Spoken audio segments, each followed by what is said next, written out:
Have fun, everyone. Good evening, everyone. Welcome, Free Enterprise fans. We've got another exciting Highway to the Threemus Zone match for you in the Lunar Table Round between Dia, who's on a tear at 3-0, and Twisted Flax, who's 0-1.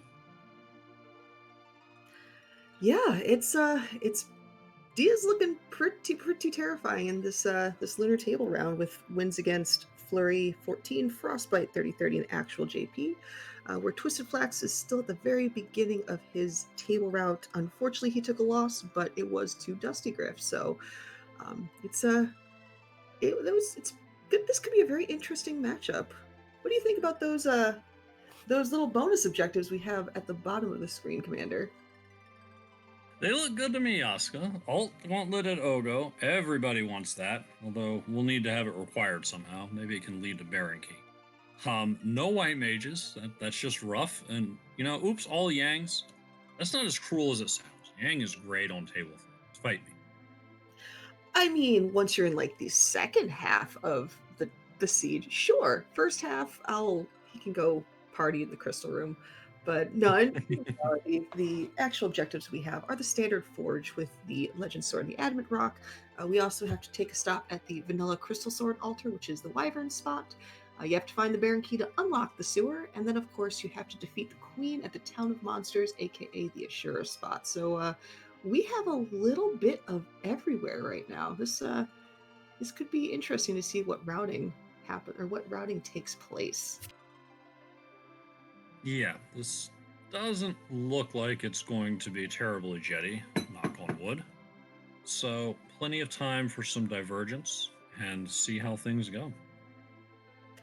I mean, though, if we're talking jetty, we've got a fantastic jet roller, among other high quality dumpster fires. That is our fantastic restreamer in Gambit 017. Also, quick shout out to our wonderful tracker who's getting ready to start lighting up everything with a stone dingley. But yeah, I like these objectives. We have a Palom start, so we do have a murder child already set to go with hopefully some nukes flying when we get to Z. But we'll see who their partner is once we start the game to see if they have a little bit of support so they don't have to fly solo at the beginning. Yeah, Quack Kid's great after a few fights once he gets rolling, but having someone to get through those first couple of fights would be nice. Someone like Sid, maybe. Sid is a fantastic person to see, and actually, that Hourglass 2 is another pretty good thing to see. For certain bosses, you suddenly don't have to worry about them doing anything to you. And actually, right away, we have some divergence with Dia saying no to Sid, but Twisted Flax saying, come on board. What do you think about that? A little bold by Twisted Flax. I mean, I see this and I'm like 90% sure I'm taking that Sid, but I would probably still send him off to Mysidia as Dia did. But I don't hate what Flax has done here. It could be pretty interesting, especially since we don't know any of the other characters that are in this seed. And for those on RPG Limit Break that might not be accustomed to this table flag set, we have a specific flag on that says if you put a character in your party, they are permanently in your party. So for Twisted Flax, that Sid cannot be sent home. Would you like second Sid? Because there he is in Baron. Well, on the other hand, you can complete the twin set. We have a Porum that's in the Watery Pass. So it's this could be some interesting teams we've got going on here. Well, so much for no white mages. That objective won't be realized. I'm sure they probably wanted to see Rosa as a slightly quicker to get going white mage, but the nice thing about seeing that twin there is you do now have access to some twin magic which can help you out early on when you might not have the damage to get other things done or certain bosses taken care of. Yeah, absolutely right. Best time for twin early on when Alum hasn't gotten to level 2 elementals spells. He gets to those in Virus and Quake in relatively short order, but you gotta get through those early fights first, and Twin's a great method for doing so. We see in the Under the Waterfall, we have a nice little silver hammer upgrade for Sid. So it's not the best hammer he can get, but it probably made Flax happy to grab a hold of that Sid pretty early. Yeah, there's an off chance you're going to hit a spirit over the head with it if there's a gauntlet on the way up ordeals, but mainly just it's a little harder than a wooden hammer, and go about your business. And Dia's taking a look at the Damsian character, and oops, all yangs, we have our first Punch Mage sighting. We'll see what she does with him. And our sleeping character in Kaipo, if a sand ruby's ever found, is Kane. I wouldn't say it's sudden, but it definitely could be an inevitable betrayal. Though, in terms of that Punch Mage, Dia said no. So right now, she is just rolling with a murder child, but she is going to Mount Hobbs to see who is currently being held hostage there. If we have a sudden but inevitable betrayal, does that mean Golbez has the evil laugh? That would be Golbez at Cave Magnus. And, ooh, that's an interesting Mount Hobbs. We have not only a Boza, or, well, Rosa, best white mage, but we have found the bonus round with D-Mist. That's a lot of motivation for Dia to tackle Hobbs. Noticing she's making an immediate run to Mysidia, probably to assemble in a party to do just that, but look who's here in Mysidia. Wow, that's... Dia just found pay dirt with Tella. Tella opens up a lot of grind opportunities, and you see a lot of Tella in the seat, especially since Fusoya is, well, being a mop, cleaning up some other messes elsewhere. Yeah, Fusoya proved his worth in Fabul Gauntlet. Straight up carried a lot of runners through races on his back. We decided to give him a rest this tournament, and he's not going to be showing. Nice shop in Mysidia. Life potions, star veils, even cure 2s if you're feeling a little frisky. Yeah, that is absolutely a shop that Dia will put in the back of her mind so she can go back and potentially do some additional shopping later. Now, correct me if I'm wrong, talking about that Mount Hobbs spot, does that character join you before the fight or after the fight? Before, if you choose not to send the character to Mysidia and accept them, they'll be in your party for that first fight, and the slot they get dealt into in your party is similar to how Cecil Paladin automatically jumps into the appropriate spot when you transform it. Gotcha. And we saw one Rosa, but how is second Rosa? And Dia actually said no to her, so I'm not sure what she's going for right now, but I don't know. If I saw Rosa, I would immediately take her. It was a quick reset on Dia so fast, but I had thought it was Tella there on Ordeals myself. Chat, did you see who that was? It was a quick reset in any case. We got white regardless.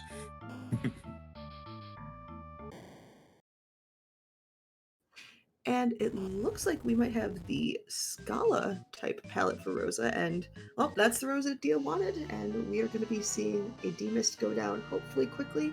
That turns a non-key item location into a key item location with that D-Mist.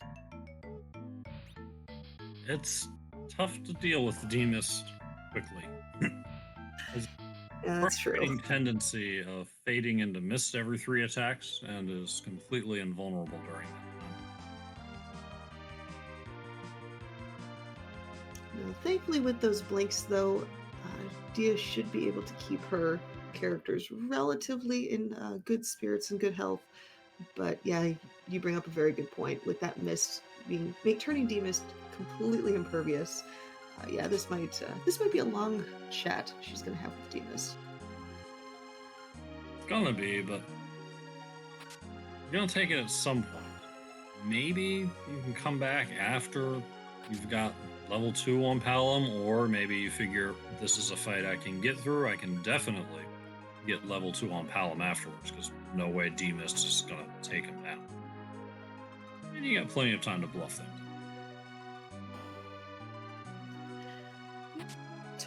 Definitely agree with you on that one. Looking at Twisted Flax's screen, we have, again, a bit of divergence.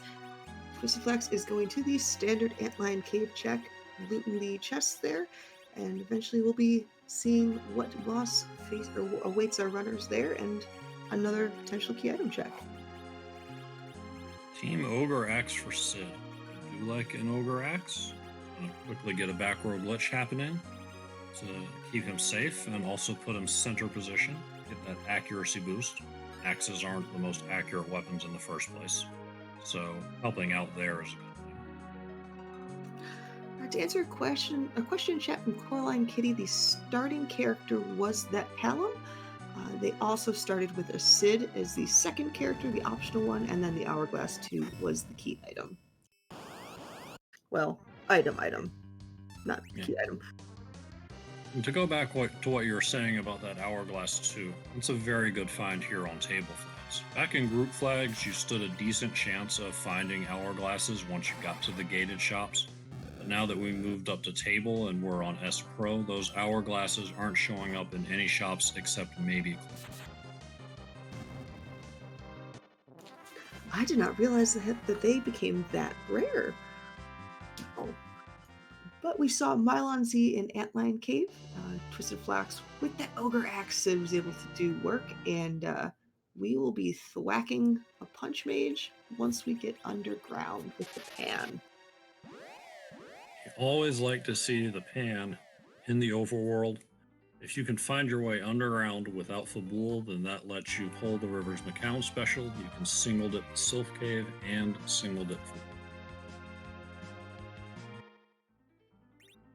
It personally fascinates me when I see runners fade the Fabul defense, just because it's a relatively low level spot. We can get some quick levels on characters, but at the same time, yeah, one stop is better than two. It's just that's a check or a faded check that kind of scares me. I will not fade it on. I will go there for those levels you mentioned and for one last chance at a magma key. But give me a magma key somewhere else and I'm underground faster than you can say Palom Hourglass 2.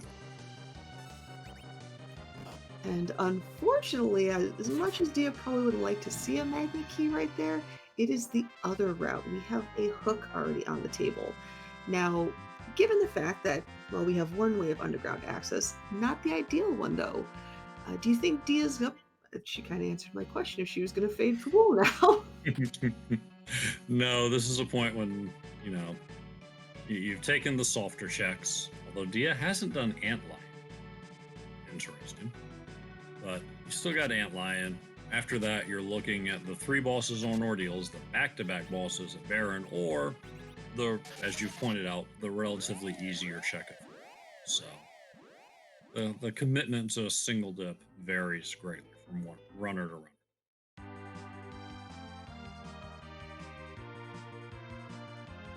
Chat noting that Twisted Flax did get through that Demus a lot faster with higher level spells on Palom and Sid bringing home the hammer. Yeah, that Ogre Axe check, or that Ogre Axe on Sid is doing massive amounts of work. And it looks like when we want to raid Fabul, we send a turtle to take over the moat in the form of Kanatsu. Definitely would want to see Kanatsu here as opposed to other routes, like a potential hook route, so I'm sure there might be a little sigh of relief coming from our runners. Yeah, you're very happy to have him out of the way here, even though that initial wave hitting for less than 100, no issues here whatsoever.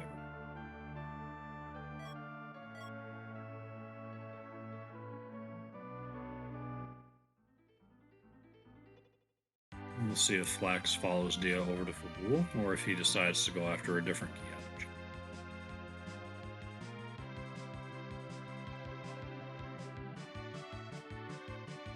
And it looks like Flax might be heading to Ordeals. I believe they've already peaked the character. I'm not 100% sure on that one, though. But that is another character check. It's 3 bosses out of the way and then 1 key item. So, plus, the nice thing though with the Tella, you get to get all of Tella's spells back, which is a very nice thing to have in the form of an online Tella. Yep, and your eyes and chat eyes were better than mine. It is indeed Rosa on Ordeals, and not the vanilla Tella. But the strength ring is nice. And not only the strength ring being nice, but the rat tail coming out of Fabul Defense is very nice, considering Dia has that hook. That rat tail can be turned in for a potential another key item, which means that rat tail could have that magma key that Dia probably really wants right now. Yep, exactly right. And that is Dia's next step, it looks like. Maybe a quick stop in Silvera to shop.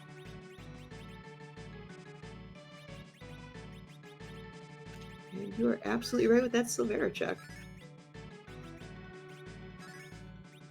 Dia's not the biggest fan of shopping, particularly early on when she has no money, doesn't want to try and remember where things are.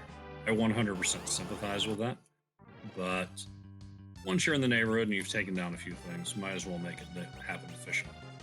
There's my vanilla. We couldn't have a commentary session unless we had some vanilla somewhere. And ooh, so the rat tail, although it didn't give the magma key, it did give 1/2 of our forge objective with the adamant rock. So all Dia would need to find now is the legend sword, and then head underground via either the hook or the magma key, go to Coco Forge, get that Excalibur, and potentially some fantastic items in that shop. Yeah, that is a great thing to have, no doubt about it. And both keeping up with the vanilla Octomom in the waterfall, rat tail turn in for adamant, and Nylon friends. 3 already. It's like I feel Gambit 017 is definitely doing something to appease the vanilla users both in chat and I guess your own apparent enjoyment of vanilla. Tasty. Well, high five from the runners as they reach Mylon. Friends together.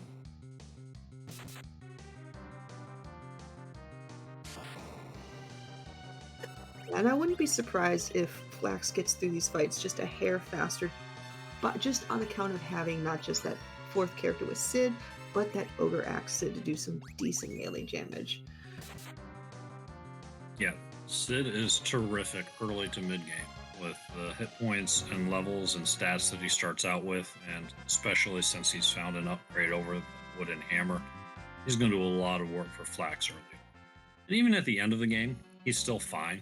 He makes a great high hit point chemist, and his agility growth is slow enough that if you find a curse ring, he makes a fantastic game. Now, with both a Sid and Tella in the party, because you usually see both of them with anchor responsibilities, which one would you put as your actual anchor? That's a good point. Probably Tella, and have Sid swinging full with that axe would be my choice.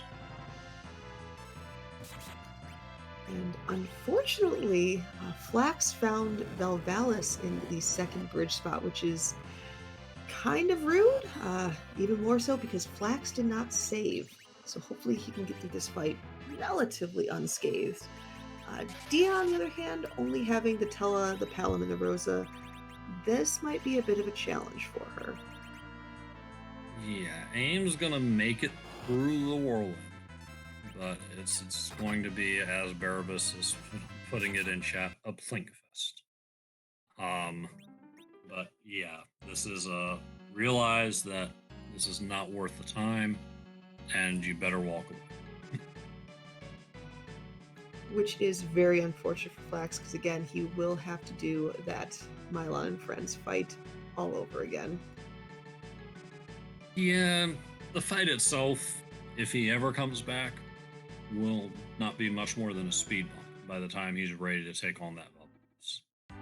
But the loss of experience, if he ends up having to dive the hole, is definitely unfortunate.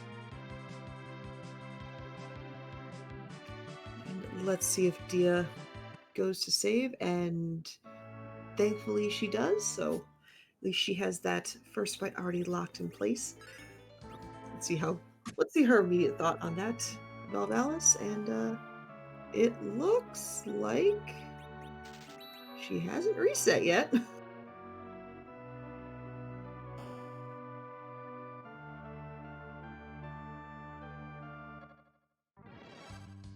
Take her a moment, but she'll reset out of that in a little bit. In the meantime, Twisted Flax finds that the initial sparkles hailed him, which, whatever's in this spot's going down to that. Yeah, with so little HP right there, you kind of want to see a more rude boss in that spot. Oh, the double sparkle though could be interesting. Well, especially since that second spot is our nope rope in the form of Ogo Pogo. Sparkle into Sparkle, paled him into Ogo. This a little rude. I'm sure right now Flax is wishing that those sparkles were kind of flip-flopped and had to deal with Ogo first. I can agree with that. They're both going to be a bit punchy in this spot for this level, but at least with paled him, you don't have the constant big waves constantly going after your heal.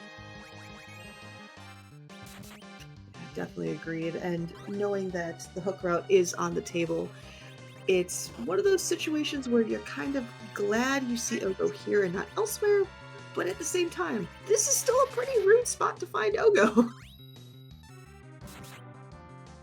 It is, without a doubt.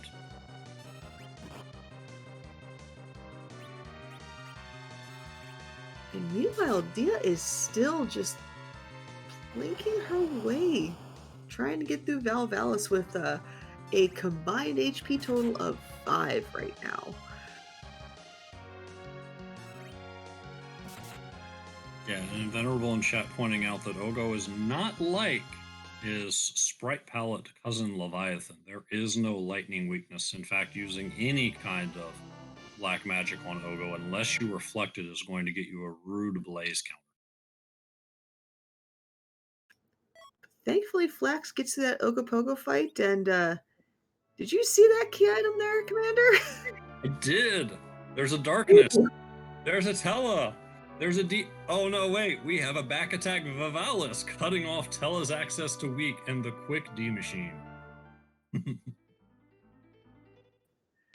Cue those sweating emotes and emojis right now. That's probably going to be weighing very heavily on Flax's mind. Yeah, you walk away from a fight like that and you have any respect for your opponent, and I'm sure both of these opponents have great respect for each other, you've got to be wondering, did they find a way through? Have they gotten their Tele online? Are they killing D machines even as we speak? And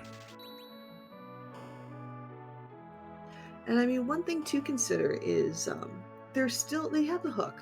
So if nothing else, they can check the Evelyn Cave to get some gated shops and another character check.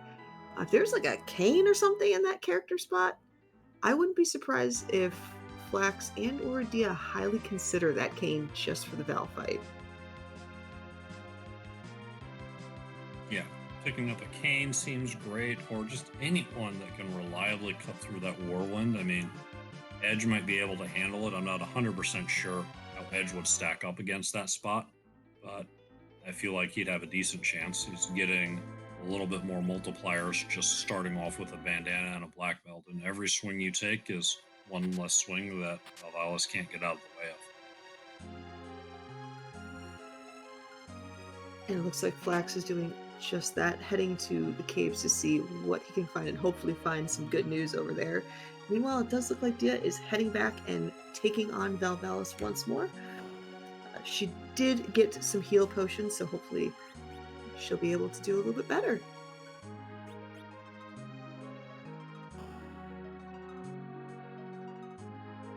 Some potential buys in the Evelyn shops. The Mute Knife and the Earth Hammer look a little interesting, but I don't blame Twisted Flax for taking a pass on them.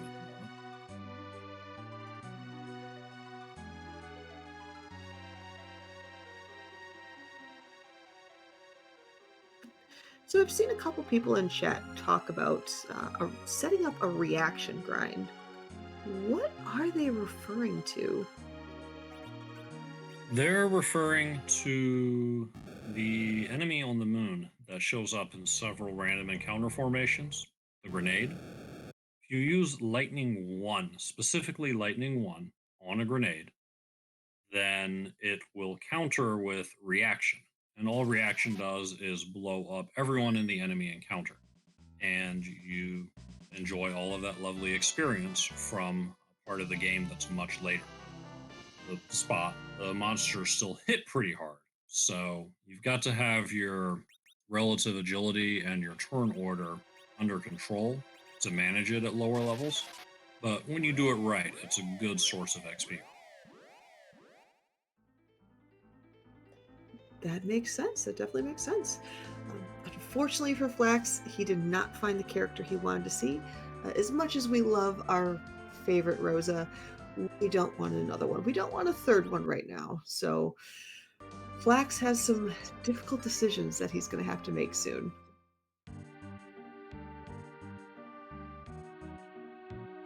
And yes, Beowulf, the lightning one must single target the grenade.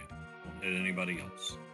And one thing I don't know, Asuka, is if a Thor Rage, which duplicates lightning one as a spell item, gets the job done, or if it must specifically be a spell. That's actually a good question. I don't know myself. That might be something that the lovely chat we have here in today in RPG Limit Break might be able to help us figure out. Morpheus actually really quick on that one, saying that Thor Rage does not work. They can confirm. I wonder if somebody has tried this before. I mean, it's good to know what your options are. I would definitely prefer to know whether or not a reaction grind can work if I'm completely absent of a black mage.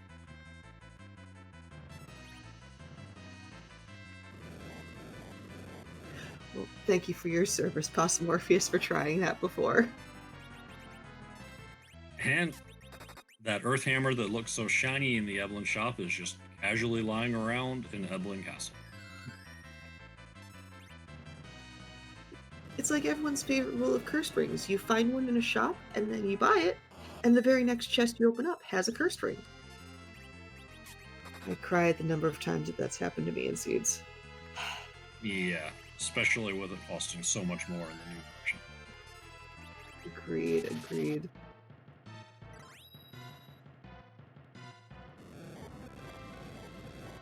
Twisted Flax, not even going after that trap chest, just trying to get the free loot that's around it. This might not be T Wildish, but it is T Pro, which means that more dangerous areas like Eblin Castle are more likely to have better quality.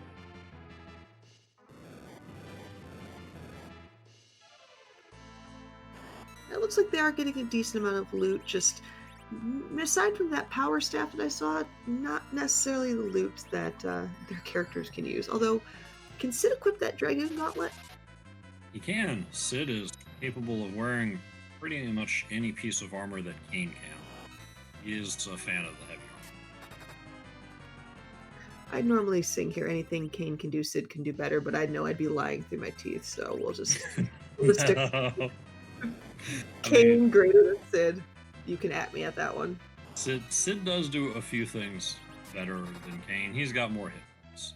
He doesn't have as high agility, which can be an asset as opposed to a liability, the way relative agility works in FF4. But he doesn't have anywhere near the weapon options that Kain has at his disposal. Kain gets a hold of a white spear, a dragoon spear, a defense sword. The list starts to go on. Sid's pretty close to top end at Ogres. And plus, Sid doesn't need to push, or Kain doesn't need to push B to jump. But in terms of Sid, having that Ogre Axe has paid off once again for the Mad Ogre chest, and Flax just eradicated the Mad Ogres from this encounter. Yep, making use of that early hourglass to take it out. Gold Apple, not what he had in mind, but he'll take the levels at least. Though that lifesteal. That's the sort of quality loot we've come to expect from an Ebling castle. Life staff into a crystal ring, even. That's some. Yes. You'll love to see it. That is going to be very hard to hurt mage.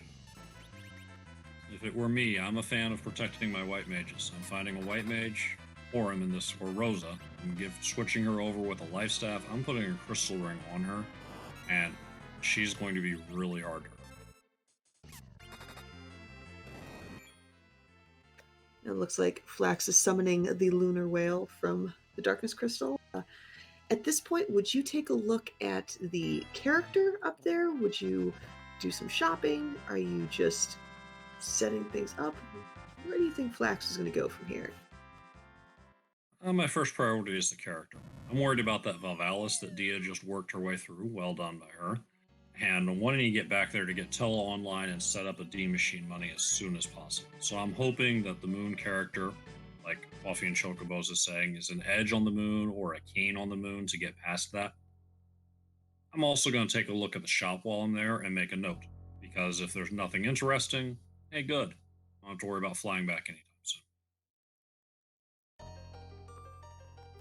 But since Dia has made her way through the fantastically rude Valvalis fight, we get to find out the key item. Wow.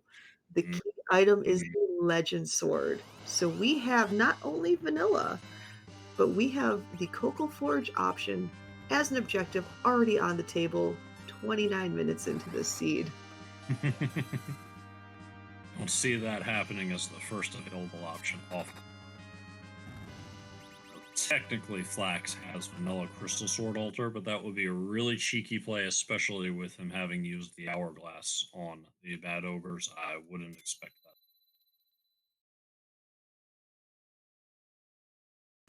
that. Like at this point, I'm starting to wonder who actually rolled this seed, Gambit 017 or Dathus. Jeez.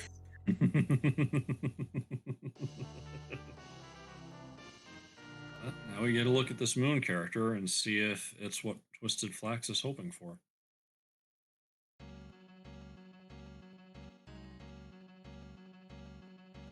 Well, the vanilla is... Oh, this isn't vanilla. That is a spicy, spicy edge we have here.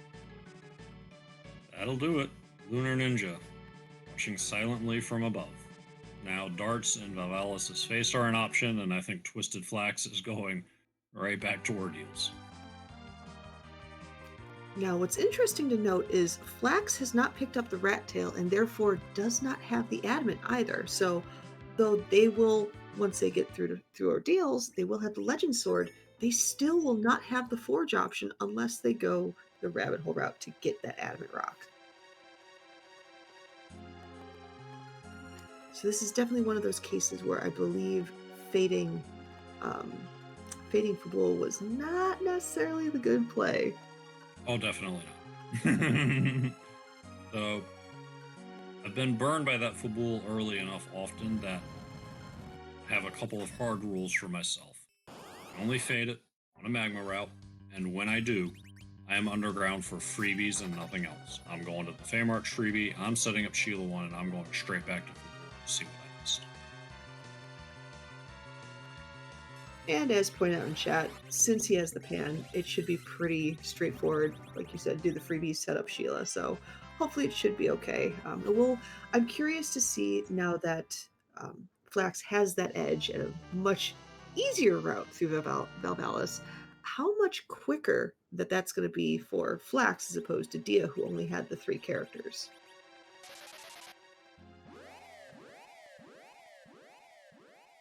Valvalis is going to go down pretty quickly. Chat's talking about dart, and dart's a beautiful answer for Valvalis, and Gungir Spear is definitely on the list. Though the $16,000 question here is going to be, is Flax going to save after Mylon and Friends this time, or is he going to YOLO it again?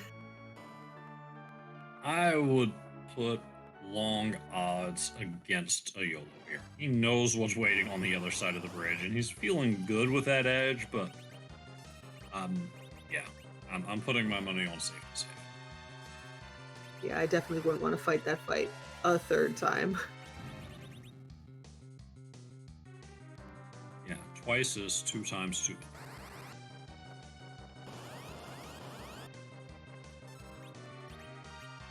Dia's working through. Have more interesting time with this Ogo and this heavily mage-based party.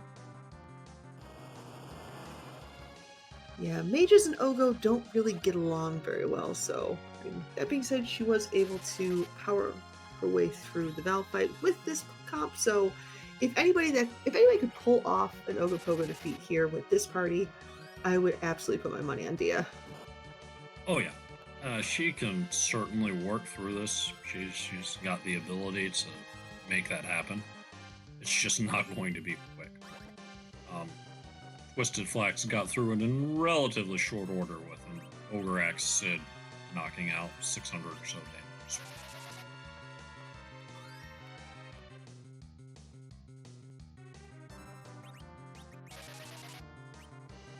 And Phineas pointing out that Dia's doing a good job with Bluff. I mentioned earlier that Ogo will counter black magic, but you can't counter anything if the damage takes you out of the fight. So if that Palom gets powered up enough and a few arrows get that 4,000 hit point total down a little bit, then bam. Oh, and there you go. That virus will do it. Very nicely done on Dia's side.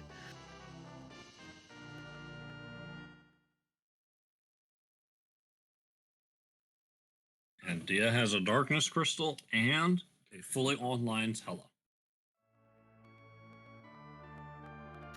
And with it, she effectively has all the keys to the seed. We can go to the moon, take a peek at the Crystal Sword altar when ready. We can go underground. We can take a look at who's at Ashura, and she can forge. So she's probably feeling pretty comfortable right now. Yeah, and I would expect her to check the moon character, maybe, unless she sees enough of a party that she likes and doesn't want to waste the trip. But I think she's going to fill out her party now and set up a D Machine Minute. Looks like she's going to do the Minute first, which works just fine.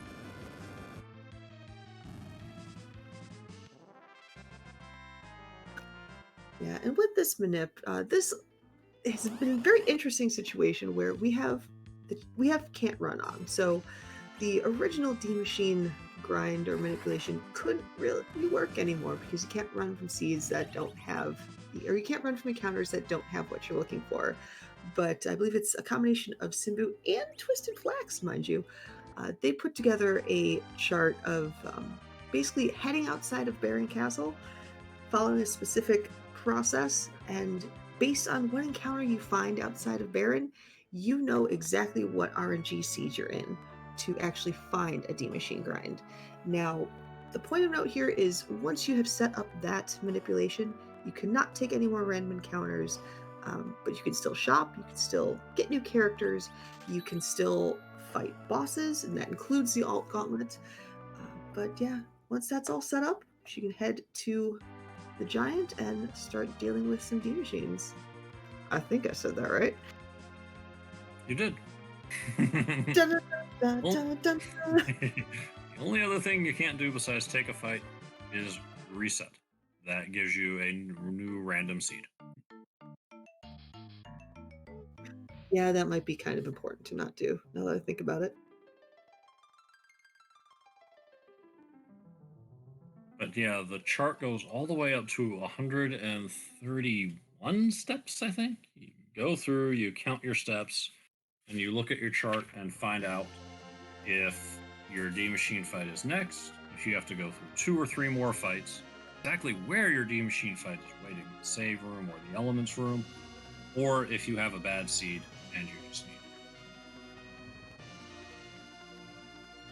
I pretty much associate that D Machine manipulation with relative agility manipulation. It's black magic and witchcraft. Any sufficiently advanced technology is indistinguishable from magic. I just say the answer is 42 and very quickly walk away terrified. 42 is indeed one of the relative agility answers for Zoros.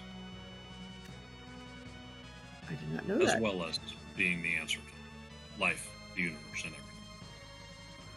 Oh, you gave me a scare there, Commander. I almost thought I had to educate you in the art of Hitchhiker.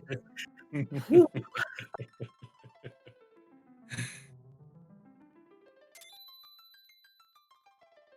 So let's see what Dia thinks about seeing our little edgy boy in the lunar dais.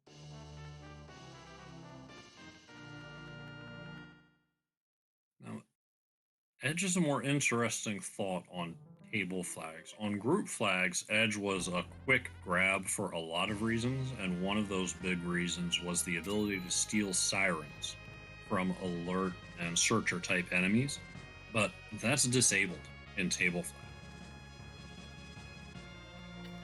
And it looks like Dia did say no to Edge, so still sitting at 3 characters. I wonder how she's going to build her party. Yeah, and not surprising.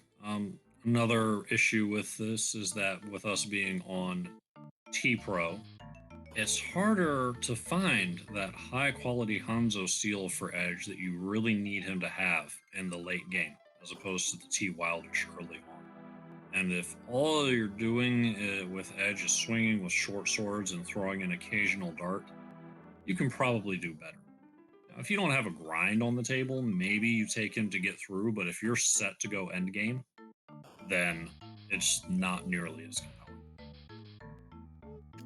It looks like Dia did fill out her party with a pair of white mages. We have another Rosa, and we have a Porum doing her best Doom Girl Isabel cosplay. On Twisted Flax's side, we did see Valvalis finally go down, and Flax will be finishing off Ordeals shortly. And that's a legend for him, though. As you rightly pointed out, no adamant, as he's faded Fabul.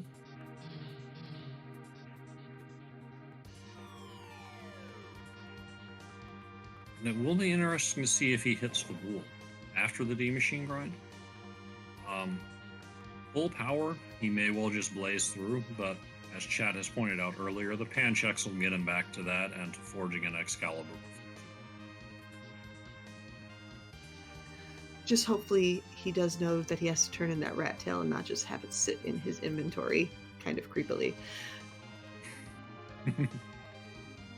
Oh, it stinks. Throw it over.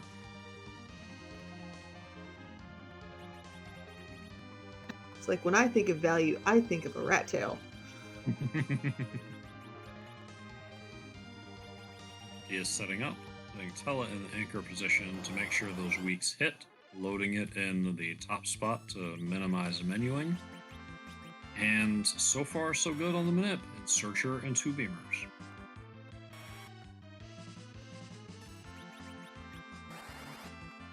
Looks like she's going to short circuit one of those Beamer. Oh, nope, never mind. Just going to take it out with Virus.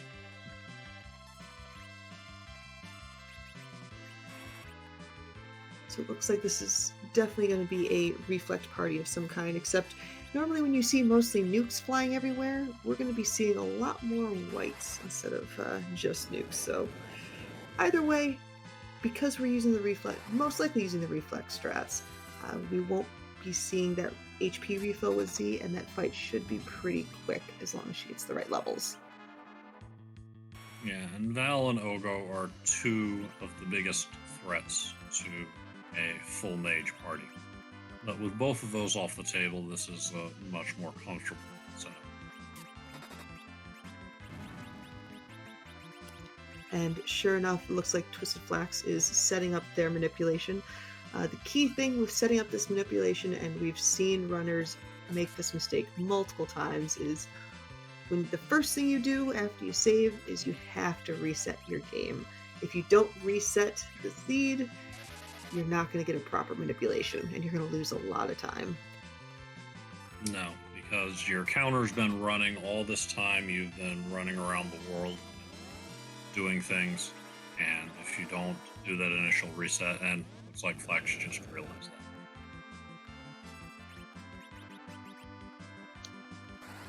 So,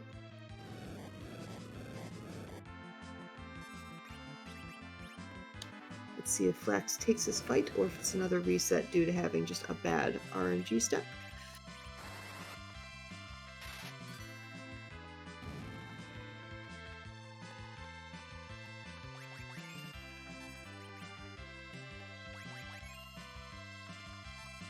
Have a random soft as a treat.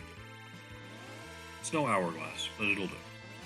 Now that you've defeated Valvalis, who can turn your enemy, turn your characters to stone, here is the soft. GB.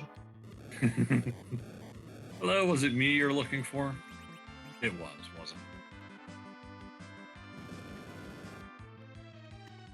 it? I know there was one seed not too long ago where there was some rude Magus Sisters, and as soon as the Magus Sisters were defeated, the very first chest gave like a mute dagger or some type of anti-mage weaponry. I know, chat. I know he had one where he went through Magus Sisters on the hook route and found a rune axe walking straight down.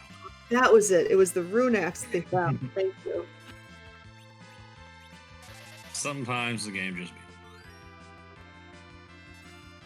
Rule number 1, rando gonna rando. And argue with that. Flax is going to be a little bit behind, coming into this D machine grind behind Dia, and also needing to run the rule check for Adam.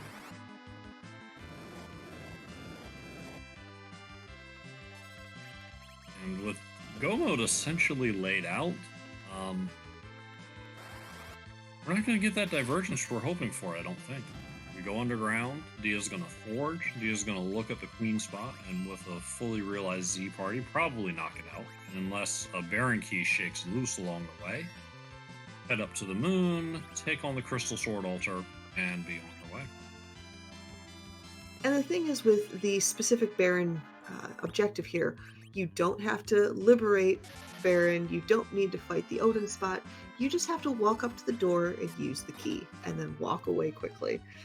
And then check the gated shop right next door. So it's a very, very, very fast objective as soon as you get that Baron Key. So yeah, I'm inclined to agree with you on this one, Commander. We're pretty much on a fairly linear path now.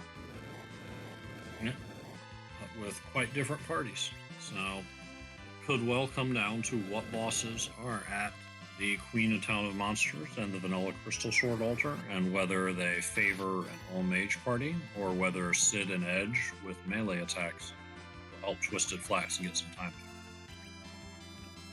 And plus, now that they're both doing their D machine grinds right now, a lot of those potentially rude bosses in the hook route are a lot less rude just with power overwhelming.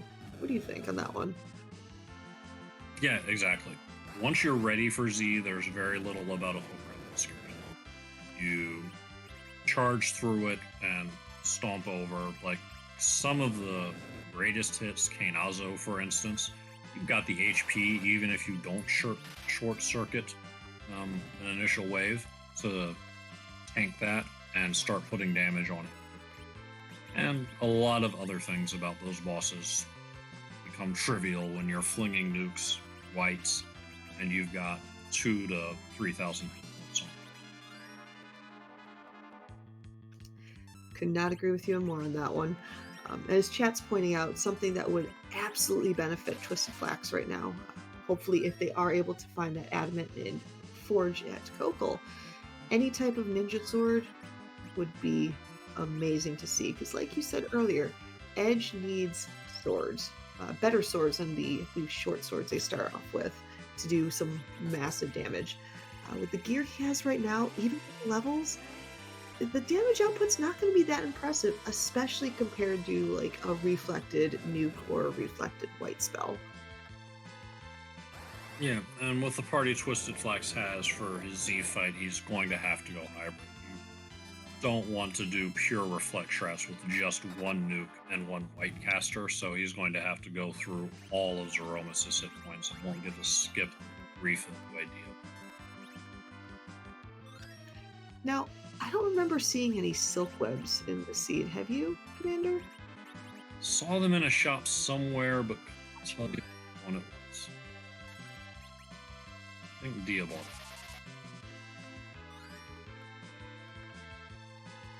And as Gambit017 pointed out, believes that they are in Troya. And again, quick shout out to the people behind the scenes. Gambit017 doing a fantastic restream job. Astonishingly lighting up not as many buttons as they would have liked, but still lighting up some buttons. And of course, Commander and I, we just get to have fun and talk to you in chat, you the viewers at home, and we just get to watch our seed. They have to do a lot of the work behind the scenes that make everything look so fantastic. Couldn't agree more. This is the fun part. Also, thank you RPG Limit Break for hosting our races. We have a lot of races being restreamed during the tournament. It's been the case all along, and thanks to our partner channels, RPG Limit Break and Randomania, we're able to bring you a lot of Highway to the Threemus. Yeah, this has been a massive, massive tournament with so many matches, and we wouldn't be able to put on as many shows if it wasn't for all of our partner channels and just the team we have behind the scenes. To those of you that are watching, if you've ever wanted to get involved with Free Enterprise, you're always looking for more fantastic people to help out behind the scenes, and you get to see what it's like to kind of run the show, and maybe, who knows, we get to hear your lovely voice in the next restream. Yeah. And if you're looking at our racers running this, know that this is one of the more challenging flag sets because we're in the late stages of a tournament. There are a wide variety of flag sets that you can make this experience as easy or as hard as you want it to be. And there's a lovely Discord full of people that are happy to answer all of your questions and get you up and running. And it looks like we definitely have some power overwhelming with some mages over on Dia's side. I see those level 52s. I think there was a level 60 somebody. So yeah, she's not too worried about any more bosses anymore. No. Got one Paladin to 52, just enough for Nuke. Looks like Porum was the beneficiary of a slingshot there to get to 61, as well as Rosa. So that's a lot of power. Now, when you talk about slingshot, I know is it a 5-level difference between the average, the median? How does that work if you want to get bonus XP on a particular character? It is the median, and it's a 5-level difference. So median being the third highest level in your party. If you have people that are 5 levels below that, then they'll get double XP until they catch up. The other speed up mechanic that Free Enterprise has is that once you have 10 key items, everybody gets double XP for the rest of the scene. We won't be seeing it. Yeah, I don't think we'll be seeing that either. Rule of thumb, don't drink water when you read chat, as Daphis has pointed out. When Rosa has enough HP to pretend to be Cecil. You're not wrong. You are not wrong at all, Daphis. Rosa could be just as effective in battle, or more effective in battle than Cecil if she could just use a crystal sword. She's got solid strength numbers, and with the boost from the crystal sword, she could smack just as hard and be a much better healer. With like a heron robe, maybe some arty or samurai gear. She can pack a wallop. Yeah, she's still a perfectly respectable berserker even without that. As you were saying, a solid bow, a heroine robe. She can still bring some pain without spells. She can effectively be her own self-rescuing princess. I like it. I'm here for it. Well, speaking of Rosa, Dia gets to see the second Rosa, and we do get to take a look at the boss in the Ruby spot, which is Dr. Dialogue, Dr. Luge. Now, excluding the levels, like putting that aside for right now, Dr. Luge in the Ruby spot, what are your thoughts on that one? Relief. If this was a was a normal party. I see Dr. Luge. I'm thinking those spots are, you just divvy the hit point up in the massive hit points in that location 3 different ways. I probably, if I wasn't able to degrind, am at least getting Palom to Quake. And so that initial Quake is effectively going to do double damage with 2 targets. And yeah, I can think of far worse things than Dr. Dive.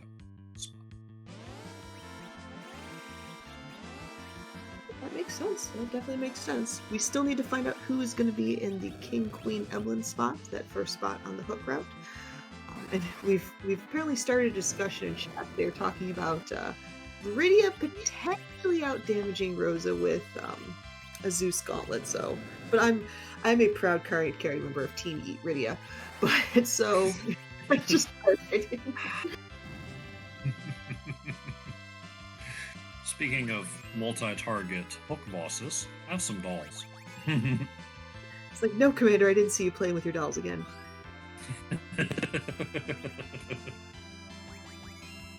Yeah, very quick Quake from the Quack Kid himself, and those dolls are just gone. Quake from Quack. Quake from Quack.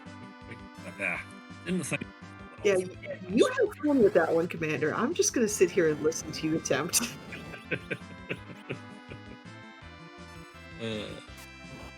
Idea. Dia just charging through. A party that can handle Z is not afraid.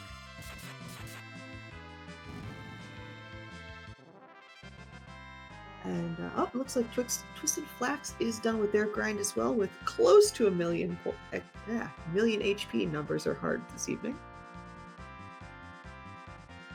Looks like Flax will be joining Dia soon. Yeah. Go straight down that hook route, run the pan checks. He'll have a slightly longer pan check in Fabul as he's going to have to deal with speed bump Kainaza.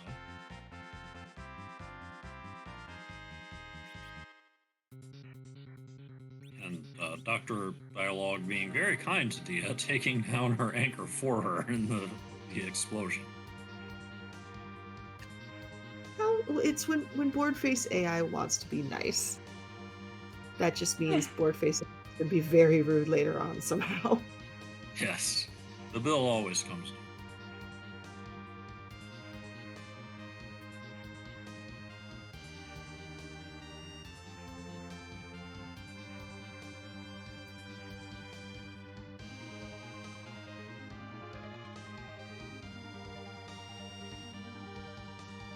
And with that, Dia has finished her hook route and is heading underground in the very near future. So we'll see how quickly she makes her checks from here on out. As Fabricoser is pointing out in chat, nuke plus white before underground is the best kind of absurd. You are not wrong in that regard. I'll agree with you 99% of the time, Fabric Coaster. But there's that 1% of seeds out there where you had to get nuke white before underground, but you didn't have a darkness crystal. And you just fought eternal blademen to get there. Stairs and pizza scene. I was about to say, I feel like you're channeling some memories from that seed you did. It's not the only seed in the world that's made that requirement, but you do it once and you never. I'm just picturing Commander's room, and the URL for that specific seed is just posted on a piece of paper on his wall. But fortunately, we won't be sitting through anything like that in this because, oh my god. No, we do have some divergence. Twisted Flax is finishing the grind and is going straight to the moon objective. Interesting. Do you think they're looking for maybe double dipping and getting a pass if they're lucky out of this altar spot? Or even a Baron Key. It's called good point.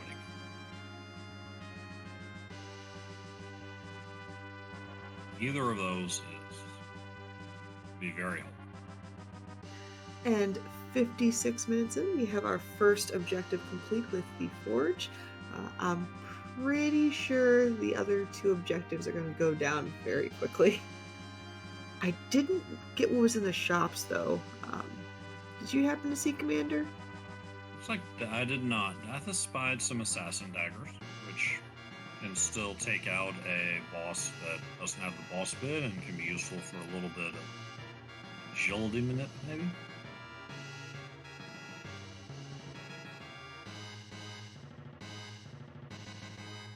And yes, I completely agree, Firebird Lover. Nobody wants to hear that. So looking at its bed. This is one of those times where being on comms and having your audio muted is fantastic. It really is. March freebie is an elixir, which with a slightly less powerful party could be interesting, but I don't think that anyone's running out of MP before Zeromus goes down. And quick shout out to those heal pots, now that that poison walk is officially done.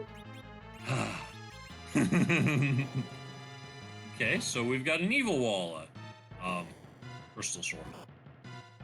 Not so evil with this kind of... And normally I'd say that's a spicy evil wall, but not so much this time. Crystal Sword Altar is one of the lowest HP spots on the moon, somewhere... I want to say 24k, but I swear to that, it's somewhere around there. Yeah, and that Ashura, unfortunately, is fairly free. I kind of wish those spots were switched. I saw that Golbez in the Leviathan spot, but those guards went down really quickly with that quick spell. Well, if we had to fight that Golbez, a ribbon and a crystal ring together makes a Golbez laughable. But we're not going to worry about that. Would that mean we'd be laughing with him or at him as he's laughing? Oh, we're laughing at him. He thinks he's laughing at us, but the joke is really up. Fair enough.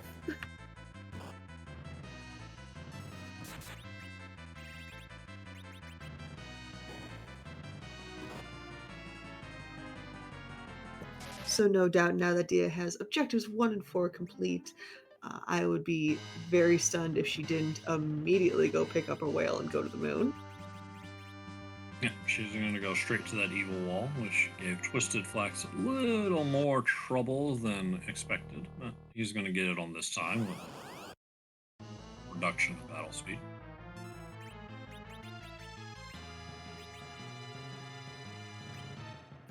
And yes, G-Bomb from chat, that thing does hit like a wall. Evil wall.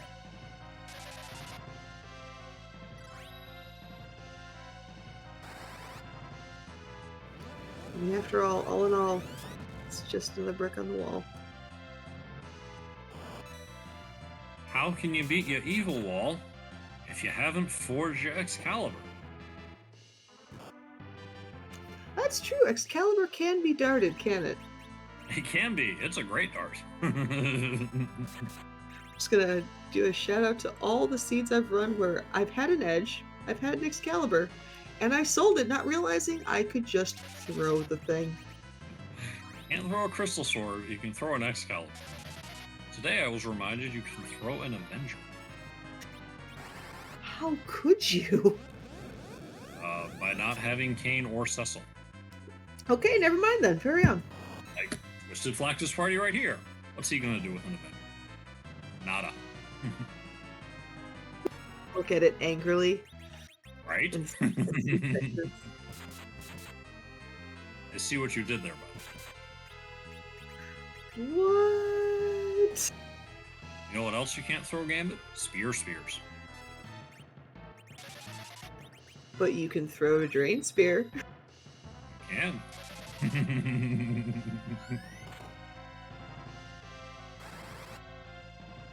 Also can't water skate in a buffalo, but I digress.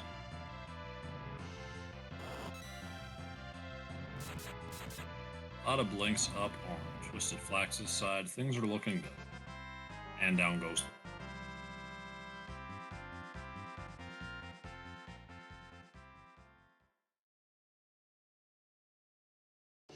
You know what else you shouldn't do, Commander? What? You should never go against a Sicilian when death is on the line. It's true. Also, I love seeing that spoon. Sorry. Yes. What Flax was hoping for, but it is an objective out of the way. So, dive the hook route, take out those Baron guards, run the pan checks, find Rat Tail, and be on your way. Though to be fair, I am still pretty surprised that Twisted Flax did go the moon route first instead of the hook route. I mean, we've already got the levels. He can do the power overwhelming. Considering he doesn't have the pass, I find it a little weird that they decided to go to the moon first. And Queen Spot for, let's see, Hooded Ornament. Words are hard today. What that means is they have to head to the Feymarch location and then take on the Queen Spot. That is the Ashura location in the Town of Monsters. Yeah, I agree with you both. Asuka, Coffee, and Chocobos. Going after that Crystal Sword altar, definitely a gamble. Twisted Flax may have fell behind. Be something to ask him about if he comes in for an interview. It pays off huge, as we were speculating beforehand, if a Baron key is there, or even a pass, but that wasn't the case.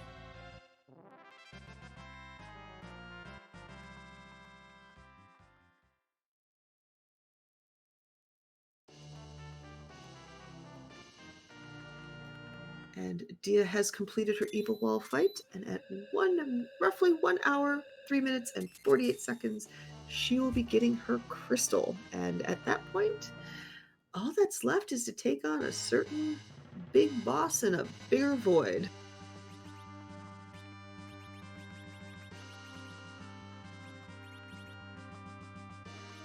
And she is setting up properly for pure reflect strats, dialing down to battle speed 3, ready to charge down.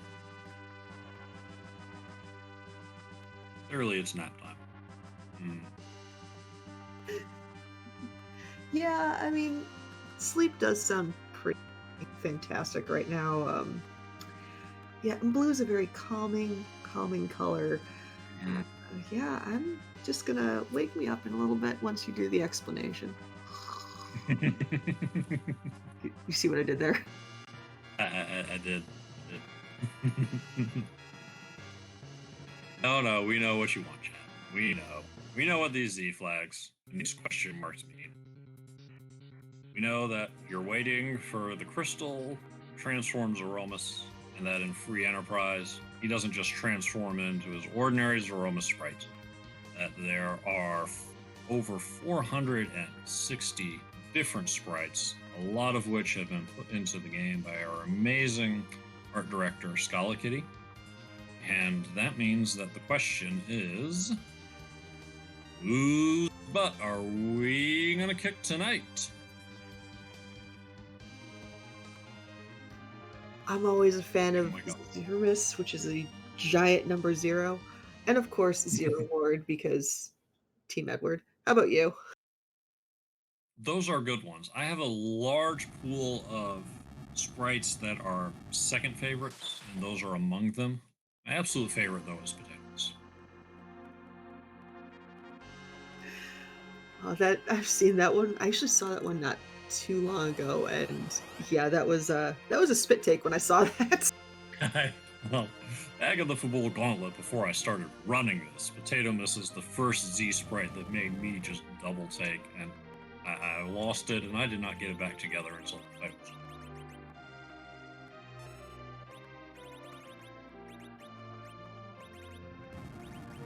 I think recently I rolled a Kyubi miss from Puella Magi Madoka Magica, and people found out where I got my seed rolling powers from after I made that contract.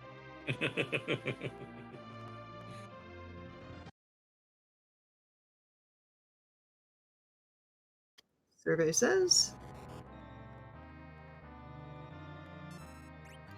hey, we've got Sailor Moon in the house with Barrel Miss, Queen Barrel.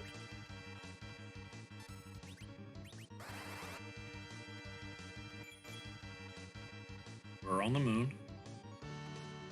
We're fighting evil. Check. We have the light from the crystal. Check. Check. Missing anything else? We have an awkward Prince Endymion in the form of Tella. Okay. Questionable check.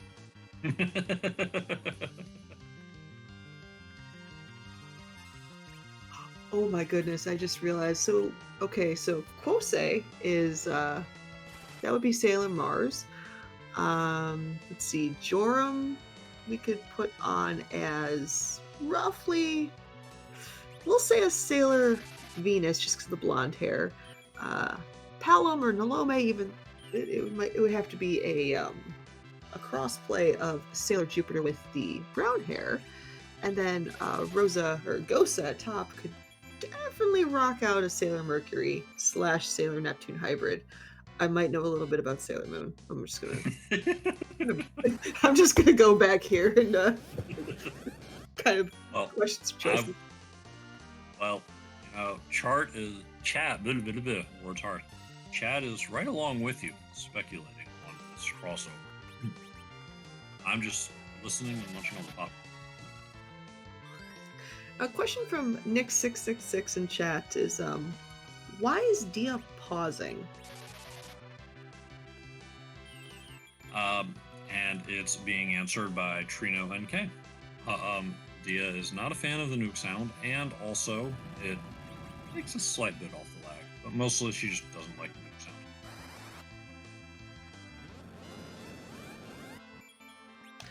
And like mentioned a little bit ago, we have just our mages flinging or reflecting spells left and right. This is going to, unless something goes completely haywire, this is going to be a quick fight on Dia's end. The only thing that I know with reflex strats terrorizes me is it can go a little haywire if you get one more big bang than you were expecting, because you're not really trying to nerf them. So they could be some high rolls and some characters end up dead that you weren't expecting. Speaking of, Rosa, the wall target, takes that. But Dia's ready with a Cure 4 from second Rosa. This should be, we'll see how the recovery goes. The other issue with it is that you can't deal any damage in recovery. With hybrid strats, you might still have a warrior chipping away at Z, but you've got to get fully set up before you can get back to punching out the rolls. But the wall is up. We have a shake coming in, but at least one of these spells should get in beforehand, and we'll see if it's... Agreed.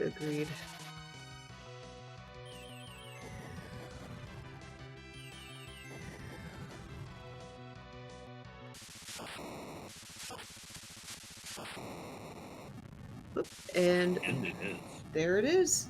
We've got a flash crack boom, and with an official time of 1 hour, 10 minutes, and 18 seconds, Dia has taken this seed and is now a commanding 4-0 in the table round.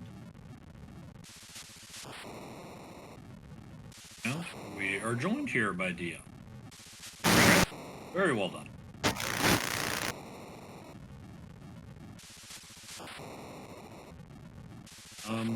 You've got a little feedback, Dia. Either that or you've become board face AI.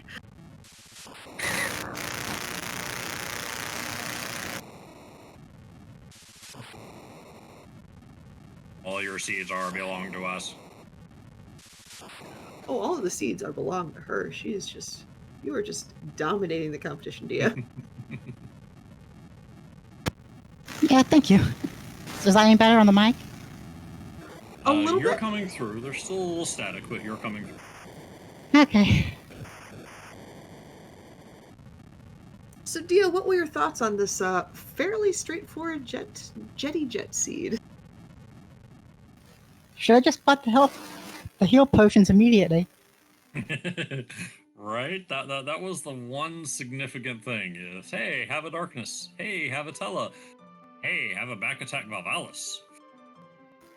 Yeah, my main worry this seed was that Drax may have found like a heroine robe, a better bow or something that would significantly speed that fight up. But after that, everything else was just super smooth, so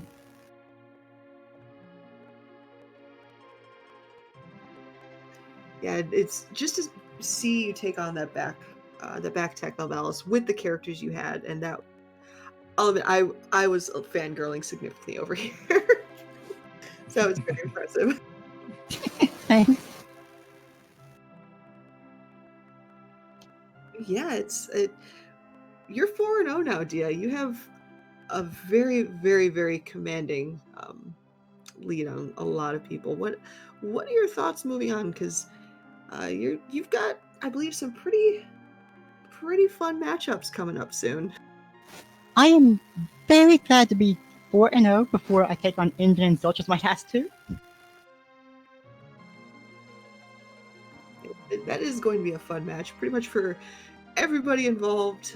Definitely the viewers, for sure. You and Inven are both very, very, very good runners of Free Enterprise. Yeah, so just very glad that I'm at 4-0. I'm mostly guaranteed to make it to the next phase. Now these next two matches are just kind of for fun, kind of just like test where we're at against these two. And, try to get the 6-0. Yeah, because in the next phase, whoever the top 4 finishers are gets to craft the bracket. So that seems helpful. I plan on drafting the hardest quadrant I can if I'm one of those 4. Really?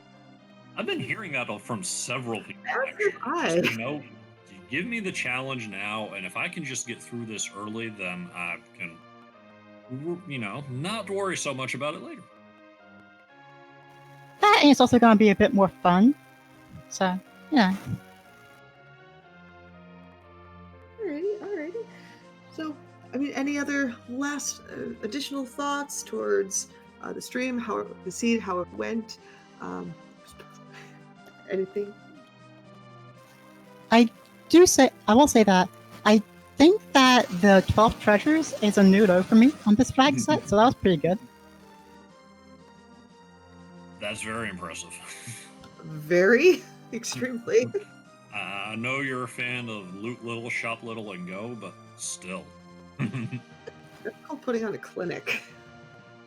Yeah, like the shopping for weapons on this flag set, like you can get a decent amount of money from just like your initial loot patterns, like the first 12 or so.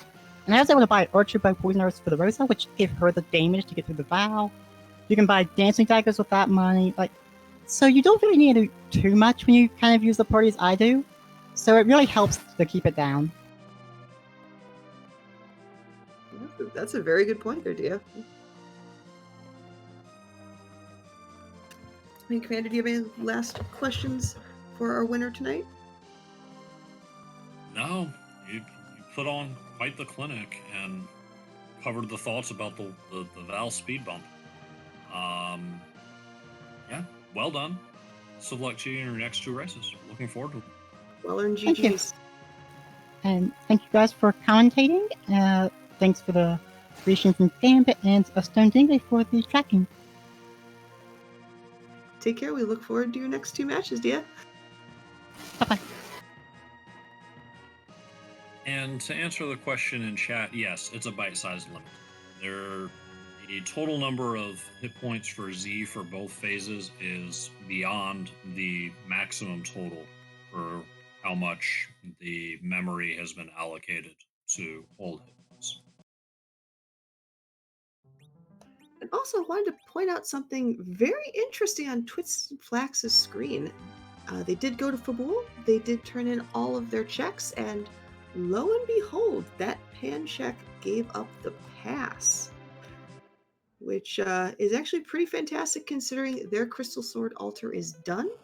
All they need to do is either turn in that rat tail and get that adamant rock, or find a Baron key, and they will be in go mode as well. Yep. So it didn't result in a win, but it was a reasonable play with the pass coming in, and it's not going to cost him too much time overall deciding to go to that Crystal Sword. It looks like our winner Dia has blessed us with some fantastic music from Lufia too, the general battle theme, so enjoy that for a little bit, chat.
as Twisted Flax turns in the last objective, gets their Excalibur for Sir not appearing in this seed, and also gets their crystal. Looks like they will probably be heading up to Troy using that pass and getting ready to take on Queen Beryl herself once more. And he's not going to finish that far behind you. Just took a little longer with a couple of checks and ended up getting to the D machine grind a little bit later. But still, I think he's going to come in at 120 and change, closer to the 120 side, and 10 to 15 minutes isn't that big a difference in these flags. Alright, if we're going Price is Right rolls and you're going close to 120, I'm gonna say 125. Because I like the number 25. I'm a simple person.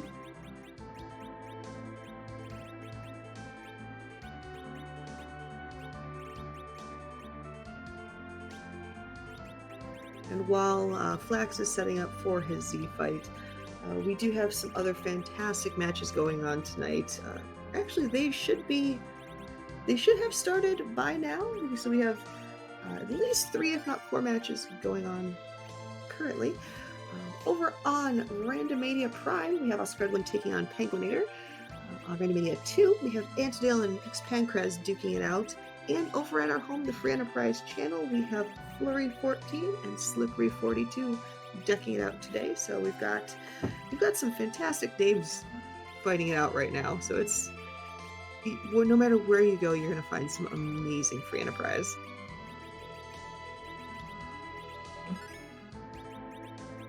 So many races each day. So many more days still to come in this tournament before we even make it to the next one. So there's no shortage of Free Enterprise.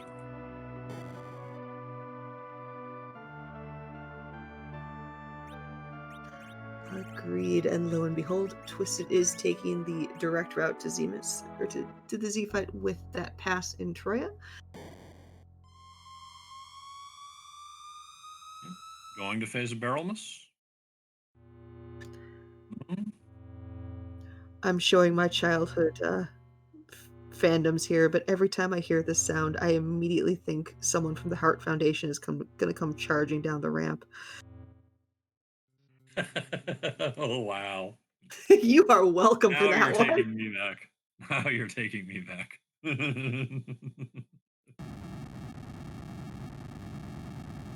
Yeah, Kurant, we won't spoil it for you. Just go ahead and watch it back from the beginning.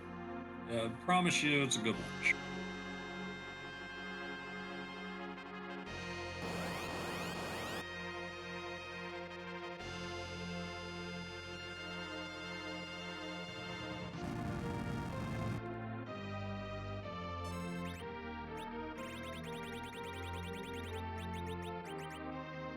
Dark Foundation, Demolition. I was always a fan of the APA.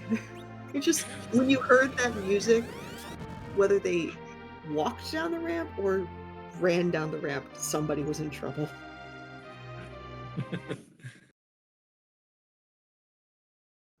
But still, I will always mark for Rowdy Piper. Yeah, can't hate that. Piper's pick is a work of art.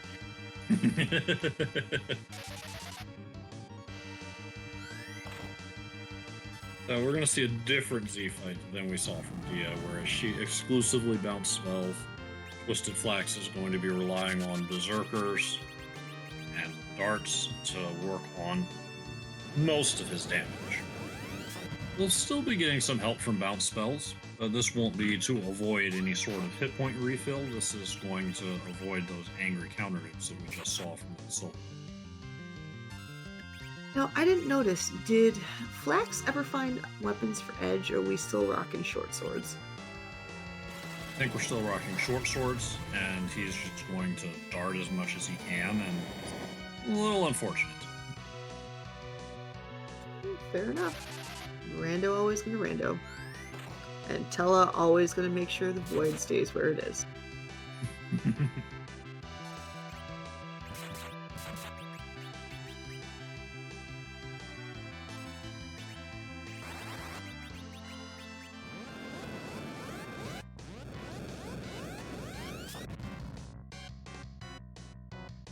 Nope, bouncing in from the Quack Kid. Coming out 8A. Solid. You can make it to quad 9s with the right gear, but it just hasn't happened. It's harder to find on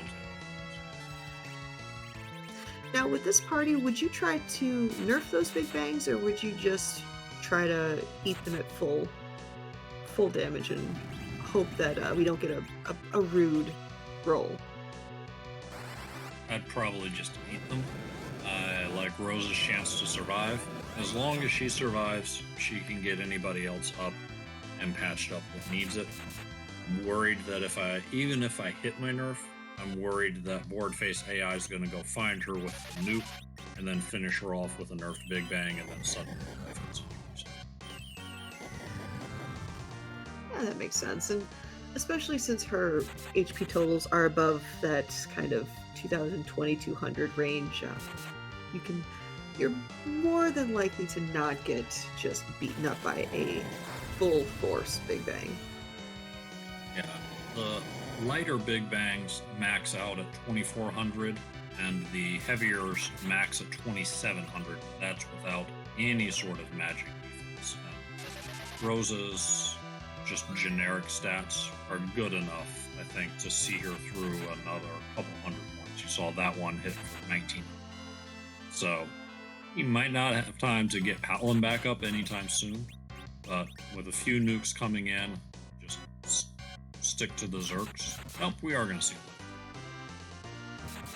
Yeah, with as much damage as Palom is doing, it doesn't hurt. I mean, for the most part, Twisted Flax has this fight pretty well kept. The HP totals are really good, so why not bring Quack Kid back up? And if Palam can roll up some good defense of his own on this big bang, then, or if we just get a phase tip, then we have plenty of time to set up a wall on a better target like Sin and bounce the spells.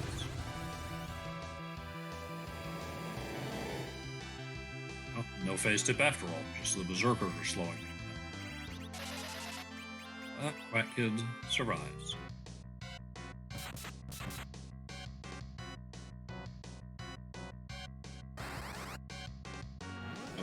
Good job there, Twisted Flax, getting Ellen back up in the face of a big bang and back to contributing to the fight.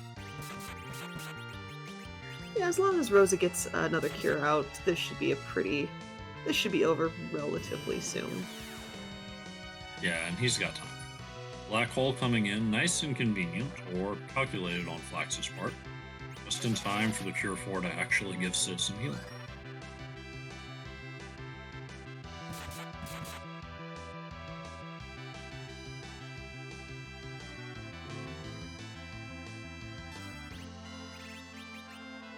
When Rosa's turn comes around, you can either throw another heal out for safety's sake or get back to the offense with Berserk. Oof.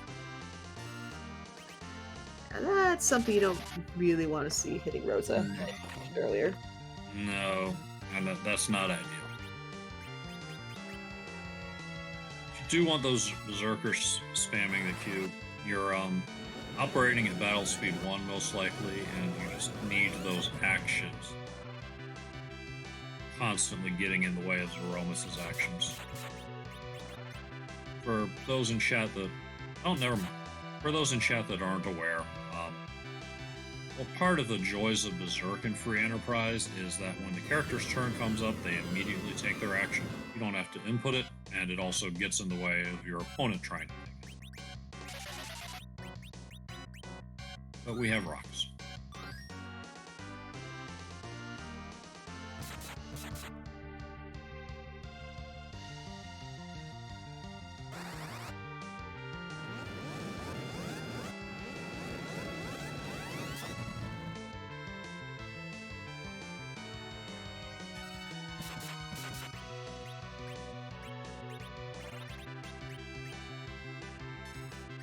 a long rock face.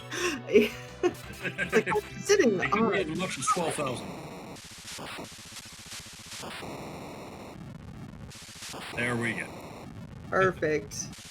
And in the name of the moon, Beryl has been punished. She has gone down. Z is defeated with a final time of 1 hour, 28 minutes, and 23 seconds. Twisted Flax has completed his race. GG to Flax. And let's see if he'll be joining us in the booth for an interview.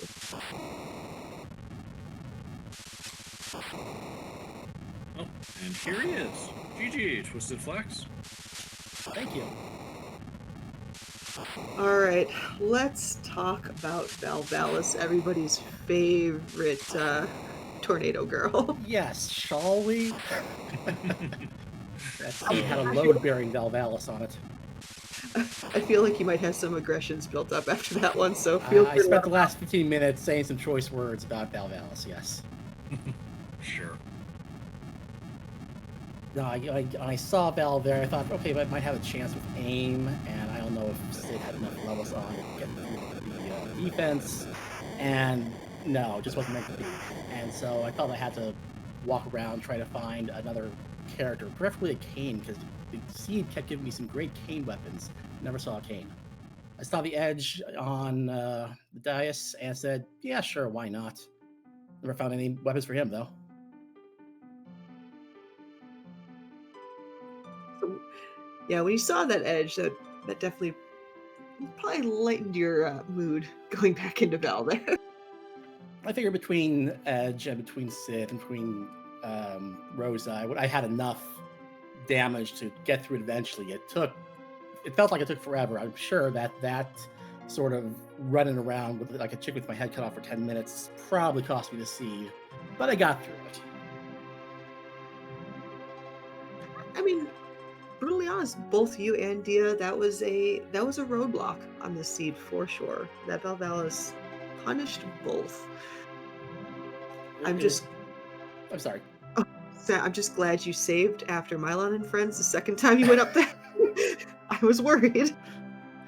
Oh, it's 9 times out of 10 after you fight a boss like Mylon there, which isn't terribly difficult, you're not going to get punished, and naturally this is the one time you are getting punished when you're racing on stream. Commander?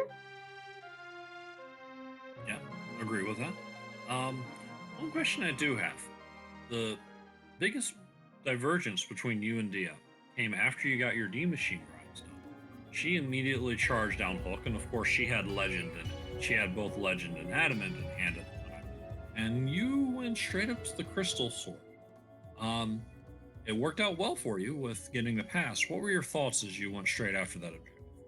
Well, first off, it's an objective. I had the strength for it. I figured I could get through it. Secondly, it could be the Magma Key or the Baron Key, in which case I can just ignore the Hook route, ignore the Underworld completely. I couldn't. I would still have to do the Hook route to get to the Queen. But at the very least, I guess bottom line, I thought I did have the chance to get the Magma Key there, avoid the Hook route. I think that's what I was thinking. Yeah, I hadn't thought about the Magma Key. That's a good point. You save yourself a nice long walk if it happens to be it, and you got to handle it at some point. So now, with you being 0-2, what are you going to be like? Maybe changing your strategies for your upcoming races? Kind of stay in the course, keep going. What are your thoughts moving on in? Well, my thoughts, first of all, is that even though I'm 0-2, those 2 losses come against Dusty Griff and Dia, who are combined 8-0 now. I don't feel too bad about that, It's good for my strength of schedule, if nothing else. And I feel like in both seeds, I played fine. I mean, I think I'm going to rewatch the VOD, and I'm going to see where I lost my time here, and maybe get a strategy for how to deal with Val in situations like this for the future. But also, to be perfectly honest with you, I started this tournament way back in the group stages going 0-2. Had to go through the Hook route, had to fight my way through there, took 4 straight wins, won the play-in. Honestly, I feel like I shouldn't even be here right now. I kind of dodged the raindrops to get here. So any wins I get from this point are kind of gravy. I still obviously want to advance forward in brackets to the 16 round, but I've been here before. I can do it again. Absolutely. Those hook plans were. Yeah, any final thoughts towards this seed or anything in particular, Twisted Flax? Not really. GG to Dia. She is an amazing player, and thanks to you guys and to Gambit and Stone Dingley behind the scenes as well. Thanks for putting on this restream, and I'll catch you guys next time. GG's again. That was a fantastic run you did. Thank you. And chat, if you aren't already, follow both runners. They put on a great show, and you'll be seeing them doing more practice as they get ready for the rest of their matches. Also, give a follow to my wonderful co-commentator, Asuka424, Gambit17 for handling the restreams and rolling this great seed, and Astoundingly for handling the tracking moves. Yeah, and tomorrow, I mean, we've got some crazy matchups. We have Dusty Griff looking to go 5-0 against Mechalink. We'll see if Mechalink can pull the upset there. We have McBain 6666 going against PK4787. Penguinator taking on Logos Ethos Pathos, aka a Stone Dingley. And we have Silverfire taking on Aizen Tayama. So those are absolutely great matches that you are, no matter which one you watch, you're going to see a fantastic show. But any last thoughts from you, Commander, about this? I had a great time. I did too. Great working with you. We are sending you off to more Threemus Zone action. We're sending you over to the Free Enterprise channel, where who's racing over there? It looks like it's Flurry 14 and Slippery 42. So just remember not to spoil this race. People that are there are going to want to come back and watch the VOD. So you can say it was a great race, they did well, but please avoid the details.